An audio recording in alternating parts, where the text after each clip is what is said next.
Bienvenidos a todos y todas a un nuevo programa de la hora 25, una hora imaginaria para calibrar al mundo, primero tratando de entenderlo, para luego aprender y iniciar un nuevo ciclo con mejores distinciones y sobre todo mayores y mejores alertas de las cosas que están sucediendo.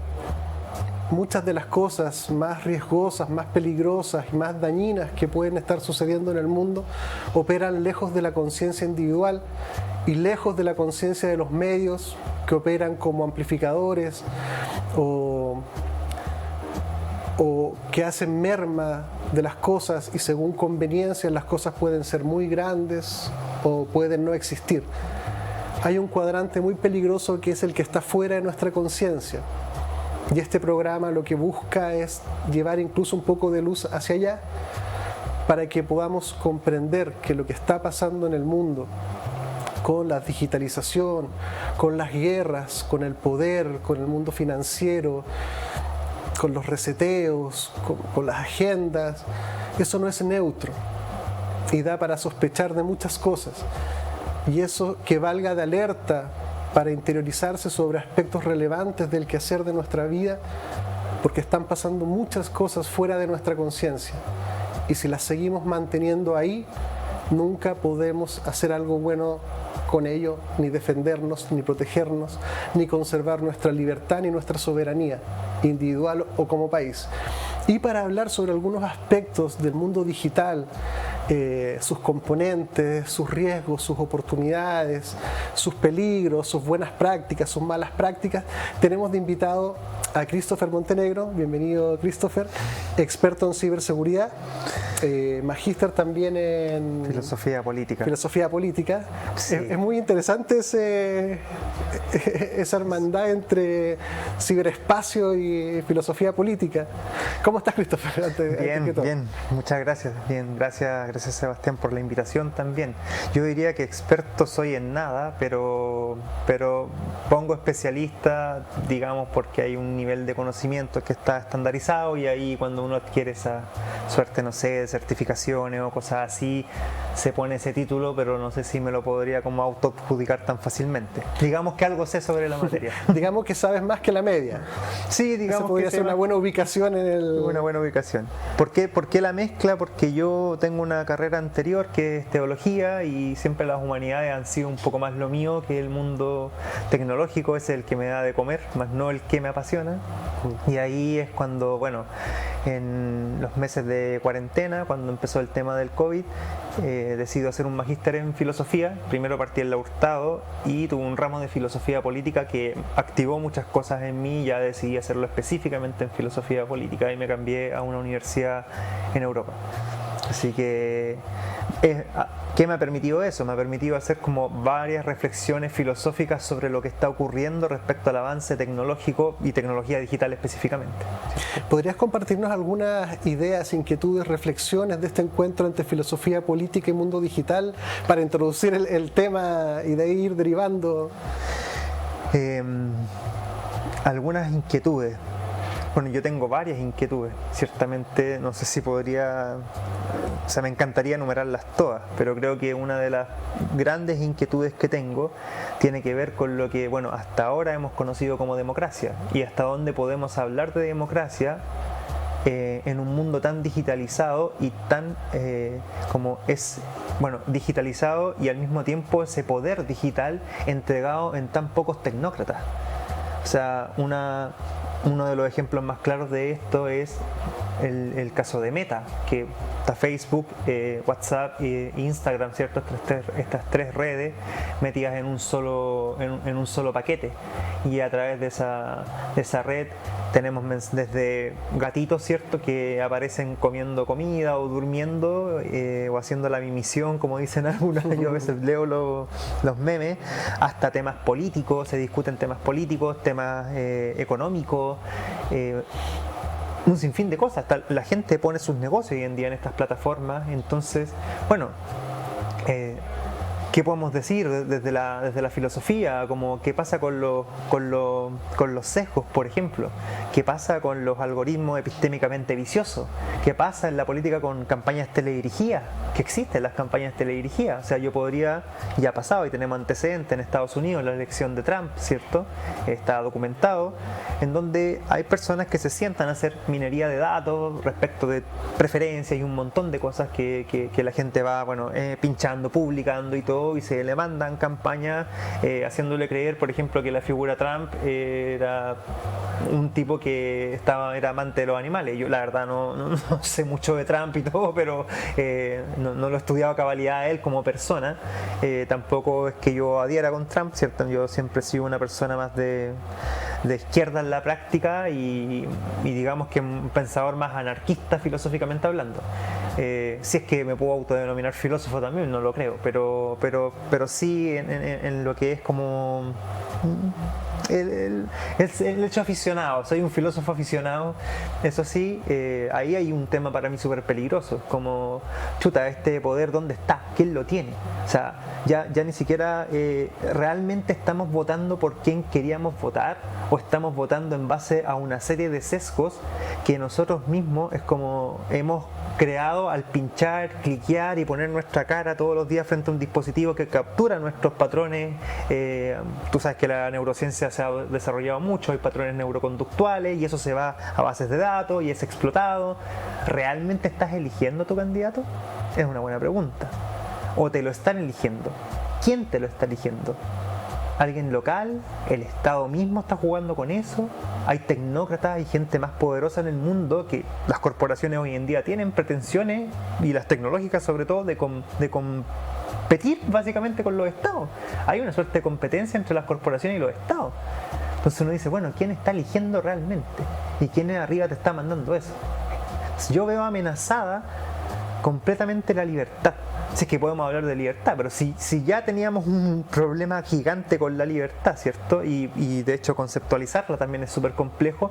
Creo que ahora existe un problema mucho más grande y gordo, que es que todo está en estas plataformas, incluso nuestro dinero ya no está prácticamente en los espacios físicos. Entonces yo veo amenazada la libertad a un nivel con el mundo digital en el cual podríamos hablar de libres y esclavos, igual que en la época de la caverna, un poco después nomás, porque yo creo que en las cavernas no había esto, pero ya el hombre, cuando decide optar por el poder, ¿cierto?, derechamente decide esclavizar. Y yo creo que esto da pie y tiene el potencial y tiene el poder también de hablar de esclavitud derechamente, y que nosotros aceptemos esa esclavitud como si fuese una suerte de libertad ficticia, porque nos resolvemos en el ciberespacio psíquicamente. Nos resolvemos en la digitalidad. Ahí es donde resolvemos nuestros deseos, ¿cierto? Se puede comprobar con Tinder. Ahí resolvemos nuestros problemas, algunos de pareja, que van subiendo historias, ¿cierto? Ahí y resuelven sus problemas de pareja, o exponiendo a la pareja, o poniendo memes, o lo que sea, o lanzando el palo, y se van resolviendo ahí, y sienten que son libres cuando realmente no están siendo libres de nada. O sea, se ve amenazada la libertad en todos sus niveles. Y esto no se está discutiendo. Y parece que no importara mucho, o que no tenemos mucha conciencia de los riesgos realmente a los que estamos enfrentados con esta agenda avasalladora de digital. Es muy curioso la educación que hemos recibido culturalmente para poder distinguir lo relevante de lo accesorio, y afinar la mirada a lo que es realmente importante. Como por ejemplo podemos discutir eternamente sobre las posibilidades del mundo digital, de las bases de datos, de la inteligencia artificial, y podríamos sentirnos muy atraídos hacia esa conversación, cuando esa conversación es completamente manca, si es que tú no te preguntas quién está controlando esta tecnología o este poder que se acuña ahí. Porque esa es la buena pregunta, porque el mundo digital puede hacer cosas muy buenas, como ha hecho, y se pueden posibilitar aspectos positivos para un convivir, pero esos aspectos estarían en una gradiente de implicancias domésticas, sin quitarle relevancia a eso. Pero la pregunta es, ¿pero quién está detrás quién está mirando toda esta data y para qué la está usando, en qué contexto y en qué momento la está usando y con quién está asociado y mejor aún, dónde están sus intereses en el uso de esta, porque eso nos lleva a volver a pensar en seres humanos que hacen cosas, que tienen ambiciones, que se pueden corromper. Y esa es la buena pregunta, porque si a mí me pones un santo detrás de todo esto, viviría con harta tranquilidad. Pero si llegamos a constatar de que hay demonios detrás de todo esto, claramente tenemos que partir de una lúcida desconfianza y levantar todas las alertas a todos los niveles de algo que hoy día puede ser una posibilidad a medio consumar o ya consumada, no lo sé. Pero tenemos que levantar las alertas desde la lúcida desconfianza y sacar de las sombras los aspectos relevantes de nuestro vivir que están ocultos del sí mismo y ocultos a través del velo de los medios. Porque son las personas y el uso que le van a dar a eso de lo que tenemos que temer. Bueno, sí, la pregunta es más que buena, y es la buena pregunta también. Qué complejo responder eso, porque uno puede imaginarse que detrás de, por ejemplo, Facebook está Zuckerberg, ¿cierto? Uno podría llegar a esa conclusión muy rápidamente. Si es que he investigado medianamente quién es el dueño de la corporación. Pero yo quiero sacar la caricatura, a ver, como que siempre hablamos de la nube y no sé si te has dado cuenta que todos los dibujos de internet son dibujos como muy estéticamente bonitos, ¿cierto? Se pone una nubecita de donde vienen los servicios y los servicios que pueden venir desde el tema de, qué sé yo, ingresar una licencia médica online, se facilitan muchas cosas. Detrás de eso, ¿quién está? No solamente están los dueños de las corporaciones. Saquemos la caricatura y hablemos de lo que hay detrás de eso. Detrás de eso hay software, detrás de eso hay hardware, que es fierro. Son servidores, o hablemos de computadores, pero más potentes. Hay software, sistemas operativos, bases de datos, ¿cierto? Y a esas bases de datos también puede acceder el chiquillo que salió a hacer la práctica hace 3 meses, en una empresa importante o en el Estado. Hoy necesitamos practicantes para tantos, 50 practicantes, y todos estos practicantes están, ¿cierto?, velando por la data, la calidad e integridad de la data, ¿cierto? Pero al mismo tiempo tienen acceso a esa data, a una data, y un acceso muchas veces irrestricto a esa data. Entonces, ¿quién está detrás? Hay mucha gente detrás de esto. Es muy difícil decir quién está detrás y qué tipo de órdenes reciben esas personas, además si se pueden malear en el transcurso. Y si es que hay límites o no hay límites, porque uno rápidamente puede constatar que bajo conceptos o premisas como de seguridad nacional se puede violar cualquier cosa. Y no es que yo lo declare, sino que se constata evidentemente en la historia del ser humano, de que tú puedes tener una ley que te proteja de alguna cosa. Basta con que alguien diga la temática que aquí se está tratando es de seguridad nacional para desplazarte, sacarte, quedarse con todo y tú no saber nunca más qué se hizo con eso. Estoy seguro que tú conoces el libro La condición humana de Hannah Arendt, ¿cierto? Y ahí en La condición humana, hay en la intro, y me encanta que esté en la intro y no después, porque después ya se desarrolla, está el tema, bueno, sacado obviamente de lo que fue el movimiento nazi y todo, y cómo operaron los nazis, y hay en un punteo, uno de los puntos más importantes que aparece ahí es justamente el tener los terminitos ahí, ¿cierto? Los términos de seguridad con control, cuando lo que en verdad quiere haber es control y no seguridad. Entonces yo te ofrezco seguridad, pero lo que en verdad quiero es control, seguridad, control. Ahí está, con eso, y con otra serie de puntos más, pero con eso tú puedes violar cualquier aspecto de la vida de un individuo. O sea, si mientras tú le estés plantando un discurso de seguridad, ¿cierto?, probablemente él se sienta muy seguro, pero realmente qué tan seguro está.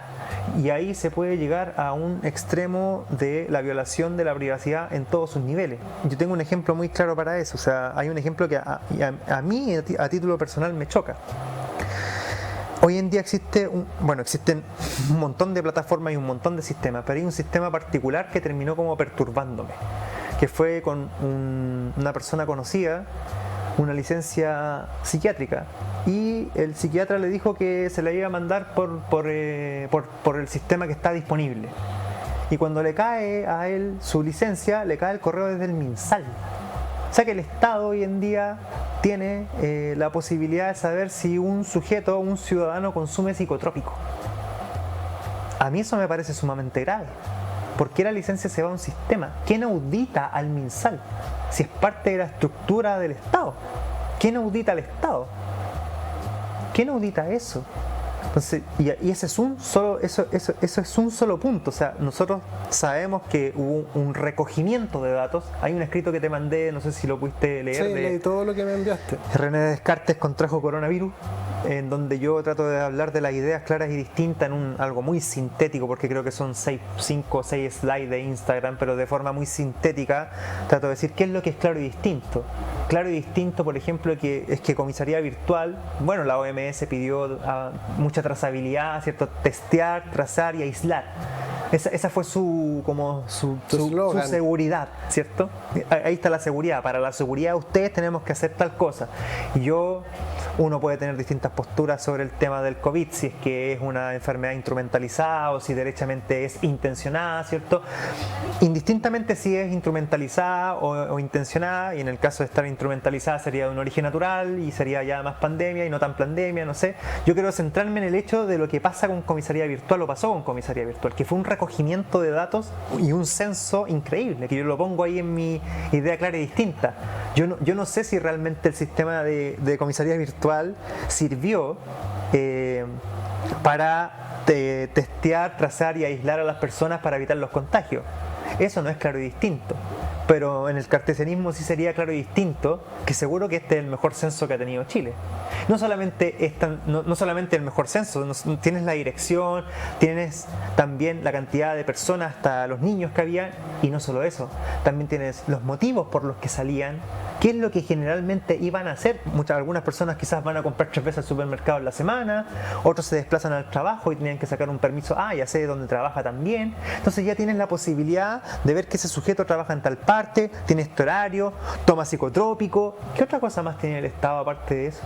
Y si yo lo veo como, y me viene Marx a la cabeza, lo conversábamos un poco antes, cuando él dice, bueno, el Estado es el instrumento de opresión de la clase dominante. Yo veo una capacidad que antes no tenía, la ha tenido siempre de forma más militar, ¿cierto? Pero hoy en día la tiene en un nivel que para mí es mucho más grande y abarca lo que no podría abarcar lo militar. Es mucho más sutil, porque claro, si viene avanzando un ejército, uno se defiende. Claro, ¿cómo te defiendes de esto? Pero lo digital viene con un componente de confianza absurdo, es como decir... No, y te pueden decir el sistema y las leyes que se están discutiendo en el Congreso, en el Senado. Bueno, hay una sesión del Senado que yo me acuerdo haber leído, donde ahí Guido Girardi expone, bueno, él es parte de la Comisión del Futuro y expone una serie de puntos, ¿cierto?, en los que él dice, en unos años más no va a haber negocio y no puede haber negocio, ¿cierto? Lo dice así literal en la sesión que yo leo, la podría compartir a través de mis redes, que no va a existir ningún negocio que no esté conectado a Internet. O sea, de hecho eso es lo que se discute. O sea, todo negocio tiene que nacer obligatoriamente con una conexión a Internet y tiene que estar metido en la nube sí o sí, para asegurar la libertad. Y yo como que quedé un poco, ¿pero qué libertad? Pues si tiene que estar conectado obligatoriamente a Internet. ¿Cómo te defiendes de eso? O sea, no puedes abrir un negocio si no está conectado a Internet. ¿Qué significa que tu negocio esté en la nube? ¿Que va a estar en control del Estado? Ya, quizás uno podría verlo por un lado bueno, a la luz de lo que ha pasado en Chile, las grandes colusiones y todo, uno puede mirar cosas importantes. Pero ¿qué pasa en el caso de la persona que vende zapatitos a través de Instagram? Y la zapatería más grande que puede contratar un equipo de hackers, ¿cierto?, perfectamente puede generar unos 1000, 2000 o 3000 boots y destruyen al zapatero chiquitito y le achacan, por ejemplo, un abuso sexual. Y así los grandes pescados, porque podemos pensar desde pyme o una zapatería un poco más grande, podemos pensar en grandes como tiendas, ¿cierto?, y grandes corporaciones que podrían pisotear cualquier negocio. es cosa de contratar a personas que tengan las ganas y que crean que la ética, ¿cierto?, no juega ningún rol en la sociedad, que prácticamente, ¿cierto?, no existe bien o mal, y bueno, eso es discutible, filosofía tú lo sabes, bueno, pero que, ok, es como, listo, tenemos son 15 cabros, te pago tanto y quiero que todos estos boots vayan y me ataquen todas estas tiendas. Quiero que me hagáis desaparecer esta cuadra de tiendas de zapatos. Y achácale a todos los dueños un delito sexual. Listo. Es una cosa que es importante notar en las confianzas y creencias ilusas del ser humano en el aspecto social, es que las leyes controlan a todos. Cuando la segunda reflexión, es decir, asumamos de que hay gente que no respeta esa ley y que hoy en día hay gente tan poderosa que está por sobre cualquier tipo de ley, control o cualquier cosa. Entonces, la ilusión de regulación puede ser que opere en algún nivel, y seguramente va a operar, pero se funda la posibilidad de que, como tú señalas, alguien más poderoso pueda tomar tu negocio, saber a cuánto compras, cuánto vendes, a quién le vendes, cuánto negociaste, cuál es tu proyección, y como conversamos la otra vez, en un par de clics desplazarte de cualquier actividad económica, pero automáticamente y sin dejar trazabilidad de que alguien te pueda reclamar ninguna cosa. Mismo caso a economías de países, donde tú puedes tomar la economía de un país tomando el control de 5 procesos críticos para el abastecimiento del país, tener toda la data, pero absolutamente toda, y sobre todo si se concreta que todo va a lo digital, estaría todo a vista de alguien que puede decir, en atención a esto, voy a tomar esto, y voy a tomar estos 5 puntos neurálgicos de la economía de este país, y en este momento yo puedo empobrecerlo o enriquecerlo según mi voluntad o conveniencia. Y eso es espeluznante. Y asumo que está bastante cercano a eso en algunos puntos del mundo ya. Al menos en mi experiencia laboral, yo tuve la posibilidad de trabajar en el sistema financiero durante muchos años. También tuve experiencia internacional y en el mundo de la ciberseguridad, derechamente. Yo tengo 12 años de experiencia en TI porque entré a estudiar, y cuando entré a estudiar ingeniería inmediatamente empecé a trabajar también en 2 trabajos. Ya sabes, Chile, ¿cierto? Y su meritocracia, que yo trabajaba en 2 trabajos para poder estudiar. Hoy en Chile te podrían decir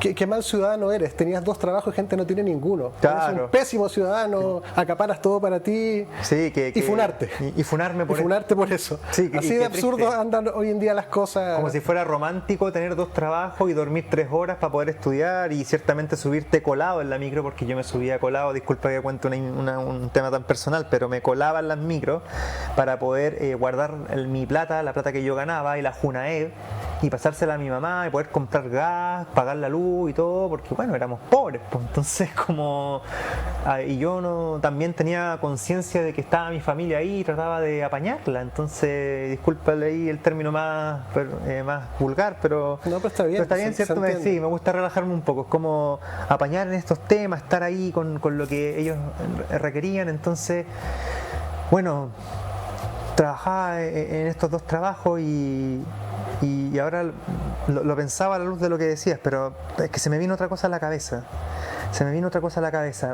Bueno, vuelvo al punto. Ahora es real lo que tú dices, es cierto. Dentro de todo, la verdad, de todo tipo de empresa existen procesos críticos. Y estos procesos críticos, si caen o son quebrados, ¿cierto?, pueden perfectamente hacer tambalear una empresa o derechamente romperla. Pero nosotros sabemos que estos mismos procesos críticos que existen hoy en día también existen en el sistema financiero que sostiene un país. Tú puedes encontrar procesos críticos dentro de la misma banca, y hay procesos críticos que tú podrías perfectamente romperlos, y está declarado por grandes auditoras como Ernst & Young, ¿cierto?, o Price, o todo esto, que en 72 horas un banco cae en default por tal proceso crítico. Tú sabes que si un banco en Chile cae en default, queda la tendalada. O sea, económicamente entraríamos inmediatamente en una crisis financiera del terror. O sea, entraríamos en un escenario de terror. Y es plausible, y no solo plausible, sino es que totalmente... es cosa de sobornar a uno o dos. Oye, ¿sabes qué? ¿Por qué no le pasaría a llevar una fibra óptica? ¿Para qué va a contratar y un sobornar hacker? sería por la buena. Por la buena. Porque podría amenazarlo, podría Claro, secuestrar a alguien, exactamente. podría amenazarlo con funarlo. Yo lo investigué. Sobornarlo hoy en día es como por la buena. Mira lo que se me ocurre desde el mundo del hacking. Yo lo investigué por LinkedIn. Perfecto, ya tengo el sujeto, bla, bla, bla. ¿Para qué? ¿Para dónde trabaja? Trabaja en tal empresa, presta servicios para tal entidad. Ah, ya, está a cargo de un data center.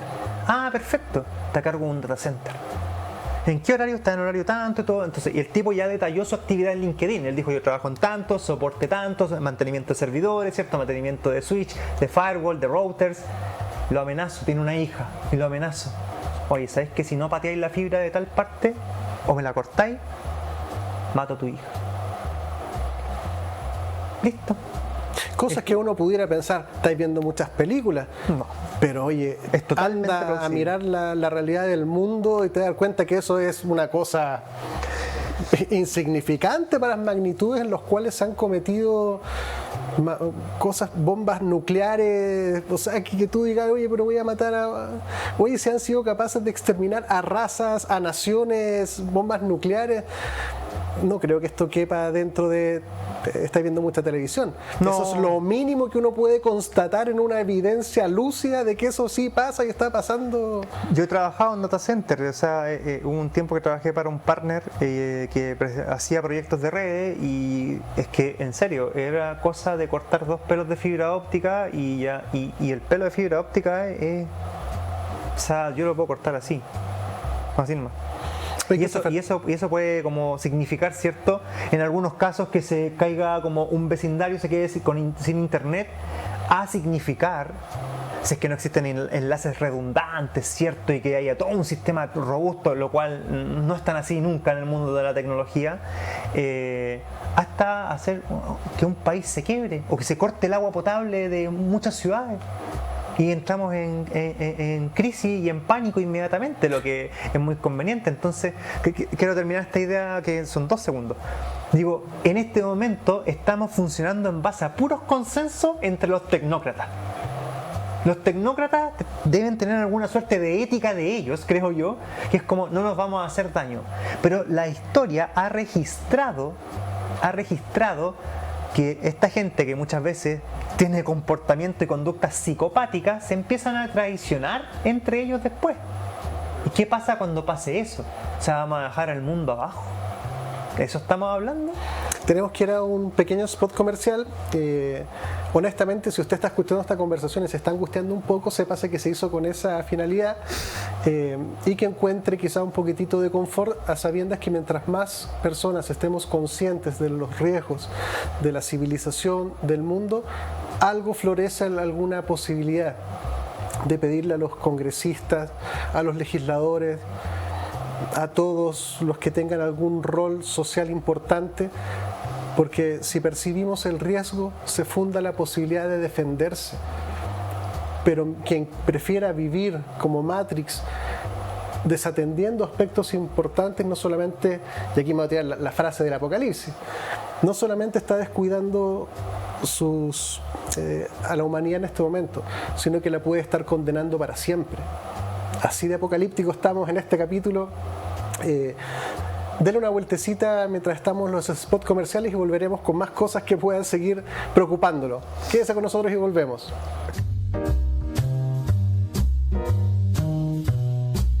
Clínica Gastrosalud contamos con equipos médicos de excelencia y tecnología de punta para garantizar salud y bienestar a un excelente costo. Contamos con servicios médicos integrales especializados en tratamientos gástricos y programas completos para la obesidad. Realiza tus reservas de hora en la página www.gastrosalud.cl.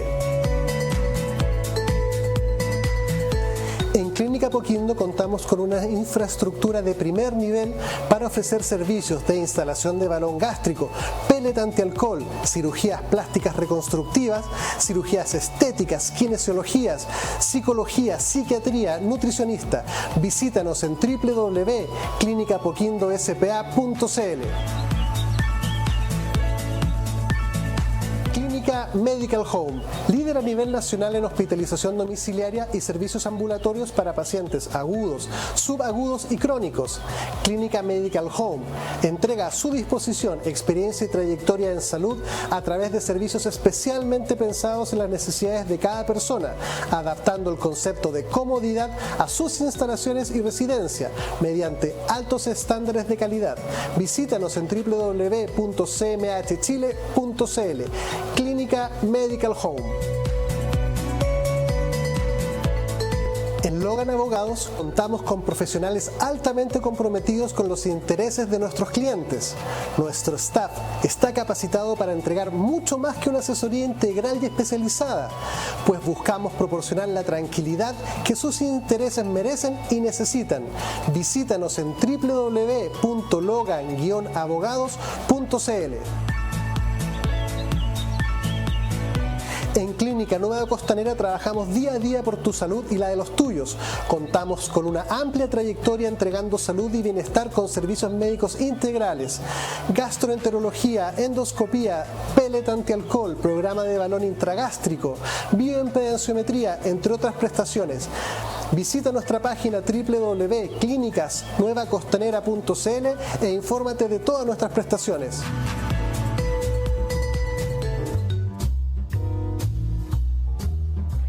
Bienvenidos de vuelta a este tremendo capítulo que puede ser un poco inquietante, pero trate de aguantar su inquietud, no se desconecte, asúmalo, consérvelo y pregúntese, ¿y ahora qué hago con esto?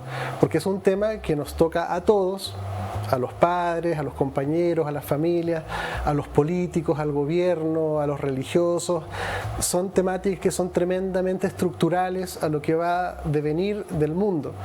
Y no podemos perdernos ese capítulo tan relevante del mundo, aunque nos angustie un poquito. Convengamos que la angustia bien leída es una señal de cuidado. Y tener señales de cuidado ante los peligros, créame que es muy deseable y positivo a largo plazo. Christopher, estábamos en los temas de ciberseguridad, de riesgos a nivel planetario, países, gobiernos. Hagamos una bajadita un poquitito más a lo doméstico para que la gente pueda ver un poquitito qué tan cerca está todo esto. Sí, hoy quiero colgarme de lo último que dijiste y disculpa que... Sí, dale, esto es espontáneo, que fluya para el lado que fluya. Ahí hablando sobre la angustia, no sé si has leído el concepto de la angustia de Kierkegaard alguna vez. No que recuerdes, yo también estudié filosofía un año. Te lo recomiendo absolutamente porque, bueno, a mí me gusta, esto es una síntesis muy rasca, ¿cierto? Pero intenta hacer una síntesis al menos. Kierkegaard entiende la libertad como algo positivo y no negativo, lo entiende como un padecimiento positivo.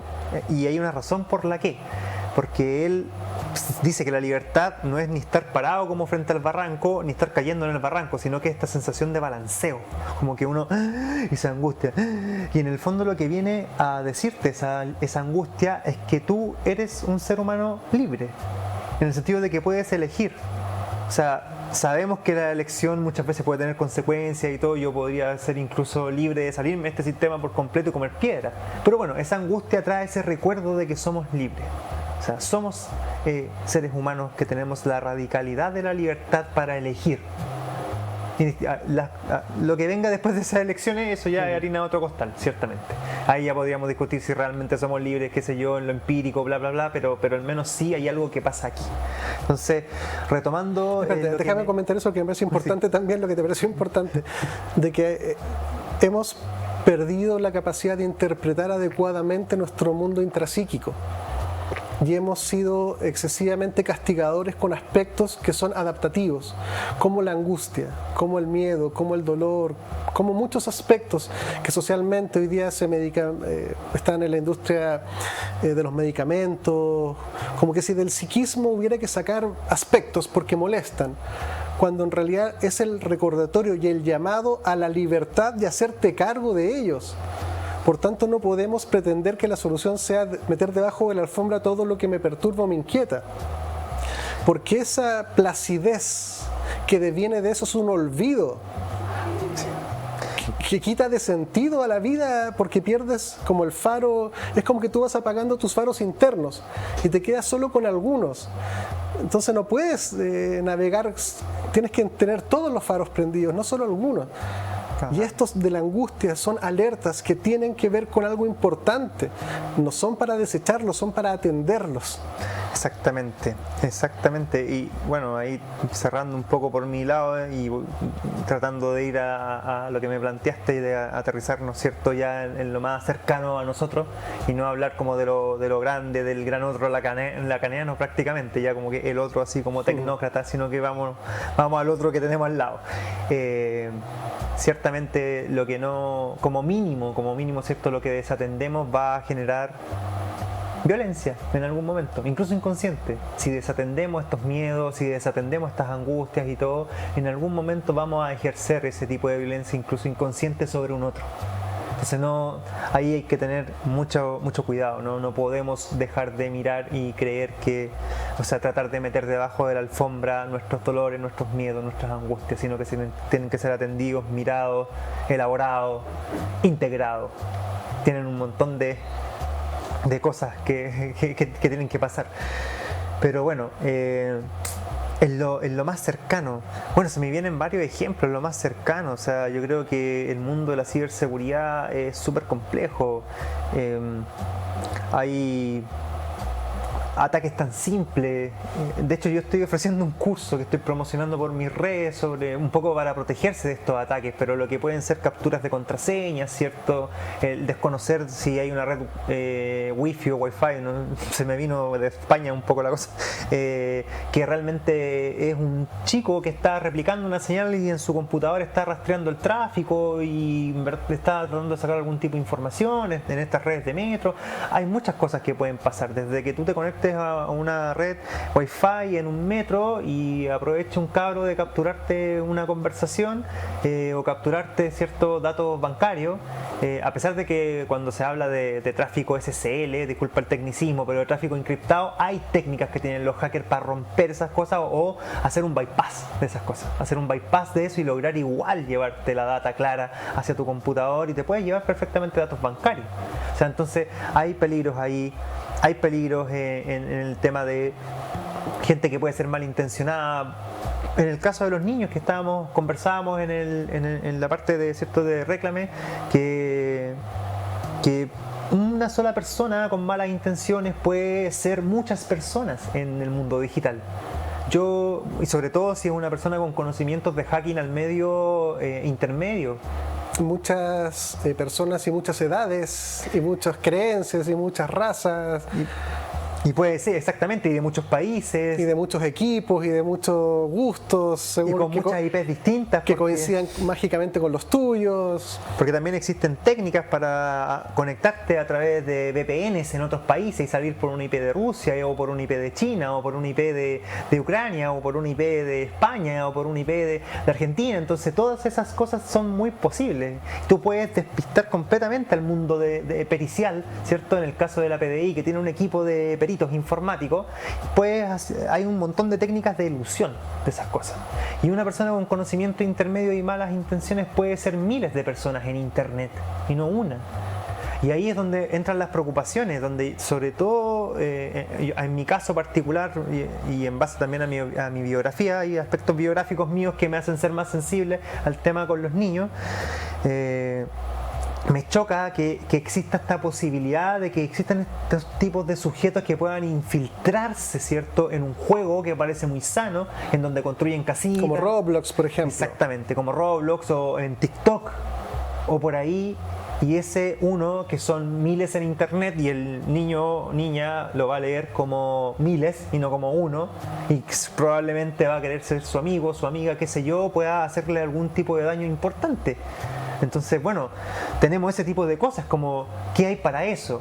bueno, hay controles parentales, hay formas, ¿cierto?, que los papás pueden limitar esos accesos, pero sigue habiendo todavía un peligro. Y después uno puede ir un paso más allá. O sea, también el celular hoy en día representa una suerte de algo privado, ¿cierto? Porque tiene cosas privadas. Entonces yo me pregunto cómo leerá el niño el hecho de que el padre le revise todo eso. Se sentirá como vulnerado porque psíquicamente yo creo que puede pasar. Es muy plausible que una persona que se resuelve hoy en día en el mundo digital, sobre todo los niños o jóvenes, al verse como sometidos a la inspección de los padres, sientan una vulneración, cuando detrás de eso quizá haya una legítima intención de cuidado. O sea, es que complejo lo que está pasando. Es tan difícil hablar de todos estos temas que yo digo, chuta, tenemos estos casos, hay tipos de malware por ahí en internet que uno puede encontrar, que tú puedes perfectamente instalar en un dispositivo y espiarlo. Yo podría haberte dicho, oye Sebastián, déjame ver tu teléfono, y haberte puesto ahí un malware, y tu teléfono de ahí en adelante es mío, no es tuyo. Desde tus conversaciones hasta lo que hablas, es mío. Es que llega a ser asombroso lo obnubilado de las conciencias, que en vez de atender a lo que realmente está pasando y alertarse e inquietarse, y desde esa inquietud fundar los cuidados y las demandas sociales también en otros ámbitos, y darme cuenta de que se logró lo contrario, una confianza absoluta, entregada pero así a rajatabla, sin ningún grado de privacidad. Por más de que uno firme o te aseguren de que esto es privado, no podemos confiar en esas cláusulas, pues obviamente, por todo lo que tú señalas, casi cualquier cosa puede ser violable o escalable en algún tema de que lo puede destrabar en algún grado, en alguna parte. Todo lo cual me tiene pregonándose un tiempo de que tenemos que movilizarnos desde la confianza hasta la lúcida desconfianza. Lúcida desconfianza, primeramente desconfiar no significa vivir con miedo. Ahora, con percepción de riesgo me parece adecuado, pero miedo es otra cosa, eso ya avanza mucho más allá de eso. Desconfianza porque finalmente, en atención a todo lo que el mundo una y otra vez repite, reitera, y lo vuelve a hacer, no podemos vivirnos la vida desde confiar en supraorganismos o en cláusulas o en contratos, porque, como habíamos conversado, a lo menos aduciendo seguridad nacional, todo es violable. Y cuando uno dice, bueno, y detrás de los estados, ¿quién está? Es como la otra vez conversábamos con Eduardo Llanos, si no me equivoco, o no me acuerdo con quién en verdad. La pregunta es, si Obama y Trump declaran que los niveles de acceso a información de inteligencia y de seguridad del Estado, incluso el presidente de Estados Unidos tiene restricciones, y ellos los dicen, ellos lo declaran, yo pedí este informe y se me negó. Uno debe entender lúcidamente que el nivel de acceso del presidente está acotado. Y a continuación viene la pregunta, ¿y entonces quién tiene el acceso total a toda la data de inteligencia si no es el presidente? Todo lo cual te hace especular de que tiene que haber un supraorganismo transpresidenciable, que da un poco lo mismo el que esté, hasta cierto punto pueden hacer cambios, pueden legislar algunas cosas, pero hay un organismo arriba que tiene acceso a mucha más información, mucho más poder, mucho más recursos, mucho más todo. Entonces sí, ya, está bien. No podemos desconfiar no podemos confiar de alguien que no sabemos quién es, ni dónde está, ni por qué, cuáles son sus lealtades o cuáles son sus intereses. Pero si eso es evidente, pero hemos generado una conciencia completamente para el otro lado. Y es asombroso la ingeniería social de lograr que la gente esté en el otro polo. Es como decir, mira, acá está lleno de serpientes, pero los tenemos todos convencidos de que son inofensivos y son de hule. Bueno, sí, increíble. Me encantaría enlazarlo con dos cosas que comentamos casi al principio, que tiene que ver primero con me preguntaste cuáles eran mis preocupaciones filosóficas. Bueno, hay una rama hoy en día en la filosofía que son los estudios mediales.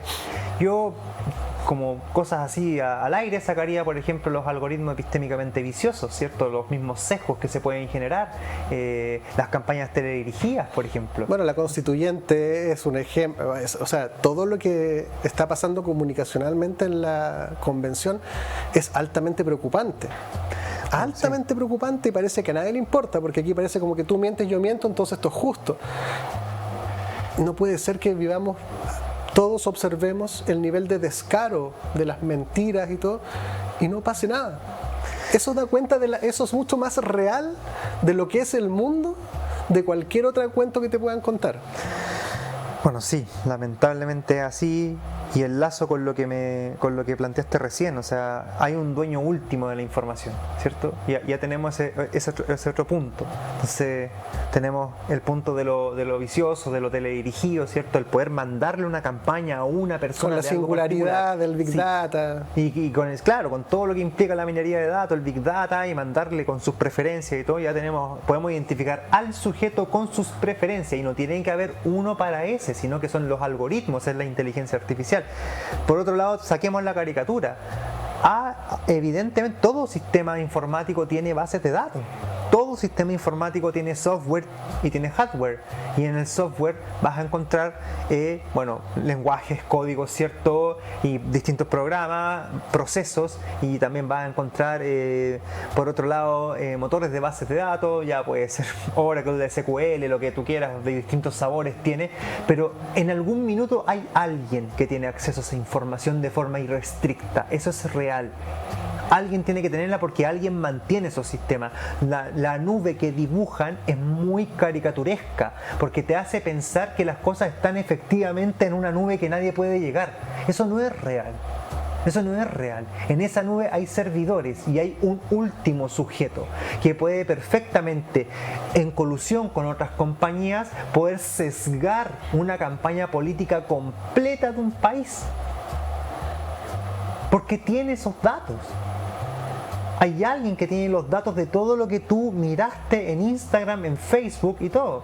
Es más, es tan fácilmente constatable que yo me meto a mi celular y hago hacia la derecha, ¿cierto? Y están las noticias que a mí me importan, que tienen que ver con la constituyente, a veces el diario financiero con el tema del TPP-11, ¿cierto?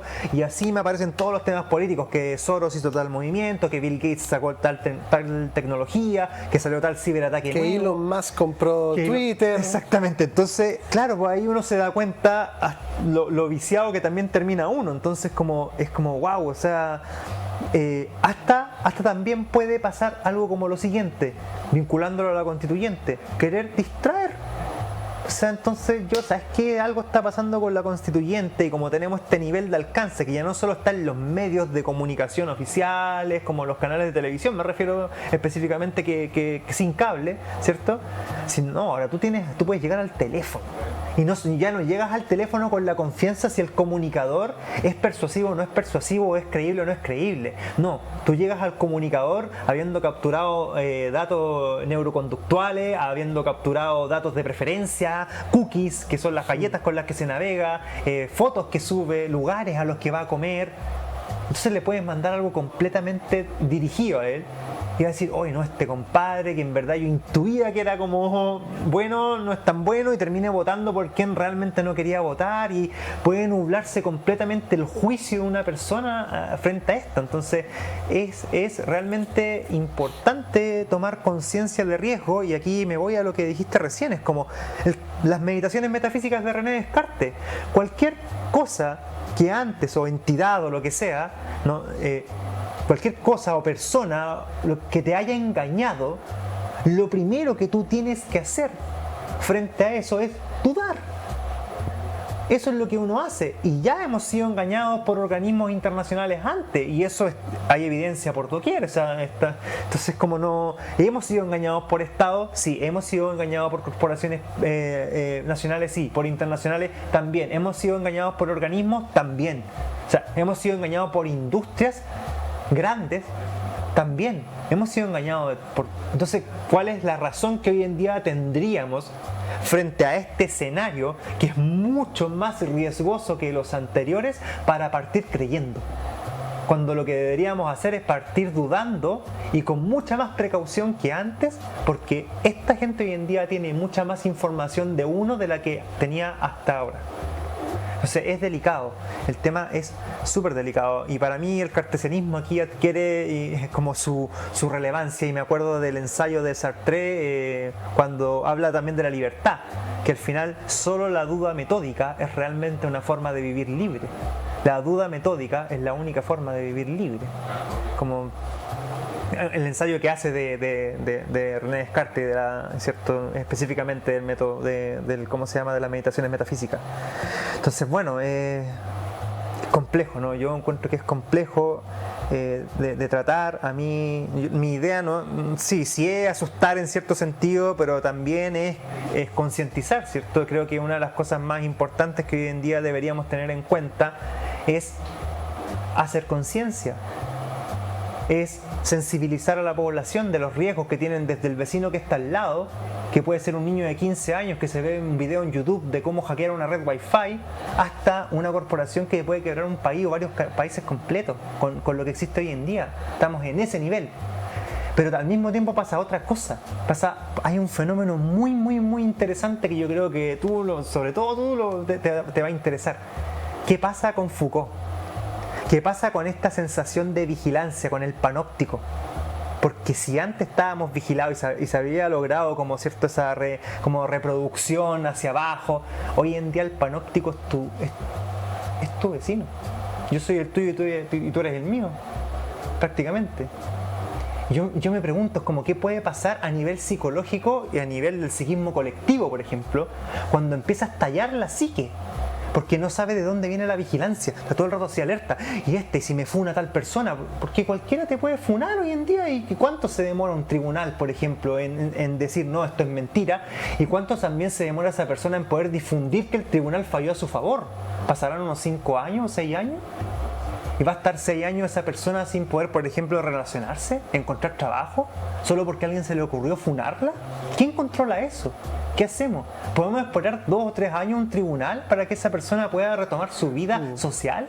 Y al mismo tiempo decir, y al mismo tiempo generar esa sensación de como que puede ser histerizante. Puede ser histerizante, porque no sabes de dónde está viniendo la vigilancia. Hay personas que de repente, oye, Christopher, ¿sabes qué? Siento como que me estuvieran leyendo la mente, porque yo pienso algo y me aparece en el teléfono. Bueno, en cierto sentido es real y en cierto sentido no creo que te estén leyendo la mente, ciertamente, pero sí ven tus preferencias, tus clics, ven todas tus cosas, ven todos tus movimientos, te capturan los patrones de la cara, eso está. O sea, de cierta manera están tratando, como decía Harari, que es un filósofo con el que no podría dialogar casi sobre nada, porque él es súper lineal en su forma de hacer filosofía, y creo que esa forma en el Homo Deus y en el Homo Sapiens uno puede constatar que fracasa, diría yo, al tratar como la historia tan de forma lineal, y no se puede hacer filosofía asumiendo el tiempo de esa manera. Pero Harari es alguien que ay, se me fue la idea, pero estaba como... Bueno, Harari, lo último que vi de él, que él alertaba de que ya el genoma está siendo hackeado. Eso es ahí va, perdóname.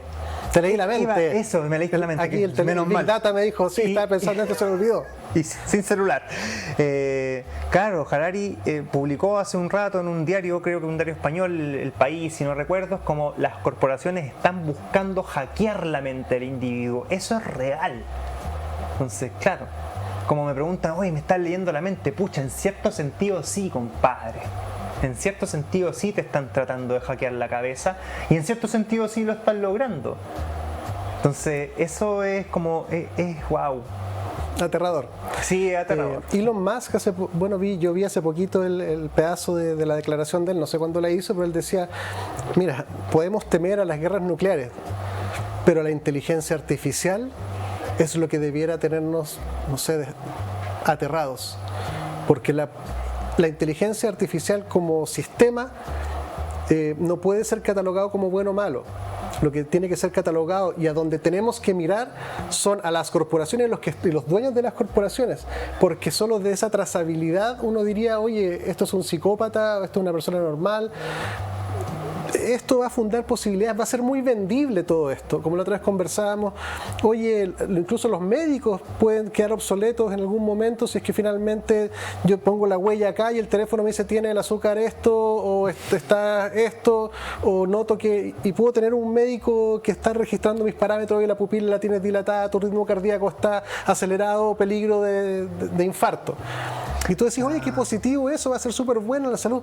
Sí, viejo, pero el caballo de Troya que tiene ahí esa cuestión adentro, para hacer cualquier cosa, no se puede desatender, y esa conversación se tiene que tener al mismo tiempo de quién está detrás de todo esto. No se pueden separar esas dos conversaciones, y aquí está completamente cindida y esterilizada. Claro, no se puede, y hacerlo puede tener unas consecuencias más que nefastas, ciertamente, y lamentablemente se está haciendo, que eso es lo más triste. Oye, se nos acabó el tiempo, Christopher. Mira, si usted quedó un poquito angustiado, hizo una buena lectura de lo que acaba de suceder. A mí también me pasa, la verdad, cuando abro estos temas, porque la verdad que son un poco desesperanzadores.